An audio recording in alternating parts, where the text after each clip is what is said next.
साल 1820 की बात है। एक दूर दराज समुंदर के बीच एक टापू था जिसे लोग शापित टापू कहते थे।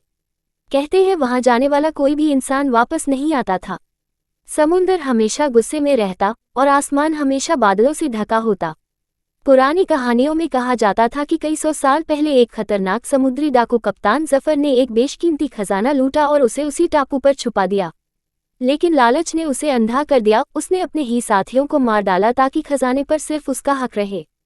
मरने के बाद वो सभी भूत बन गए और आज भी उस खजाने की रखवाली करते हैं। सालों बाद एक नौजवान लड़का सलमान को एक पुराना नक्शा मिला। उस पर लिखा था, जहां सन्नाटा चीख में बदल जाए वही खजाना छुपा है। सलमान रोमांच और खजाने की लालच में एक छोटी नाव लेकर उस टापू की तरफ निकल पड़ा। जैसे ही उसने टापू पर कदम रखा, तेज ठंडी हवा चलने लगी और चारों ओर घना कोहरा छा गया। समुंदर की लहरें अजीब सी आवाजें निकाल रही थीं। तभी अचानक उसके चारों ओर पुराने सड़े गले कपड़ों में भूतिया डाकू दिखाई देने लगे। उनकी आंखें लाल और हाथों में जंग लगी तलवारें। एक डरावनी आवाज गूंजी, ये खजाना हमारा है, अब तू भी हमारे साथ रहेगा। सलमान घबरा गया, लेकिन उसने हिम्मत नहीं हारी। उसने अपनी जेब से एक ताबीज निकाला जो एक फकीर ने उसे दिया था, और जैसे ही उसने उसे हवा में उठाया, एक तेज रोशनी निकली जिसने उन आत्माओं को पीछे धकेल दिया।